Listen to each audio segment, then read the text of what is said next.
Okay, this is Herschel, and what we're doing right now is we're filming a standard curb bit with a regulation two-finger curb, just to show the action of the curb stopping the action of the bit. So if we're pulling the reins, both hands, both sides of the bit move equally. You can see the cheek pieces move, you can see the curb strap flex. If we turn his head to the side, same thing. And with these bits, if I pull one shank, you can see the other shank is also still moving, both sides of the curb moving. So if we tighten this curb chain, go up a hole on each side, if we can, actually, it pretty much stops the action of the bit. You can see the pull pressure pretty much ceases. It's not pulling it down. It may flex it out a little bit, but it works solely against the jaw now. Okay, pause. Okay, this is Herschel now. He's in a standard 3-ring Wonder Gag. This is the Winchester version, so it's probably a little longer shank than the Pessoa.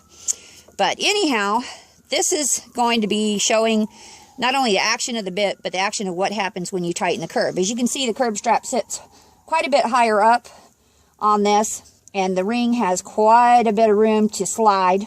It's going to provide pull pressure. It's going to provide gag action and curb action. So this is in a standard 2-finger curb right now. If we pull at the same time, you can see the compression come into the mouth. It's hit about midway on the ring. It's pulling pull pressure down. The curb chain is tightened. Now if you watch this slit here on the head, this is actually the reaction that we would have with soft tissue. You can see it flex as I move this. That's what the lips would be doing.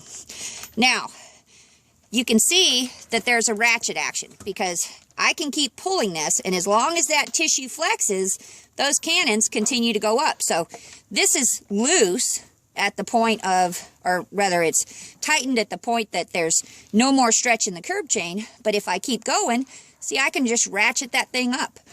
Okay, so now if we tighten it a link or two, take it off of our 2-finger thing to where it's 1 finger. Now, on a standard bit, if you were pulling back with both shanks, it's going to react. You can see it start the compression here. And what these gag bits do, they actually start to come into the side of the horse. You can see the shanks have to drift in. But the other special thing about these is most of them are not used two-handed. So if I'm doing a pattern and I'm going to make a hard right turn, and normally this curb strap is at the end of extension, it can go no further. Now I'm one-handing it, look what happens. The bit ratchets up further, it actually pulls the shank on the opposite side forward, now toward the mouth, and I can continue. You look at the flex and the pressure that this is putting on there. If that was soft tissue, believe me, this cannon would still be climbing. And as this climbs and ratchets back, the other side of the mouth is doing the opposite. It's coming down the shank, and that shank is ratcheting forward. You can see when it releases the pressure, this wants to go forward. So if I switch, and now I'm making my left turn, you can see the bit do it again. It's ratcheting up, it's reached the end of the curb, but it's still putting pressure as long as the tissue folds, and that right shank now has come forward. The cannons on the right side have come to the bottom of the bit because that curb strap has dragged the bit across.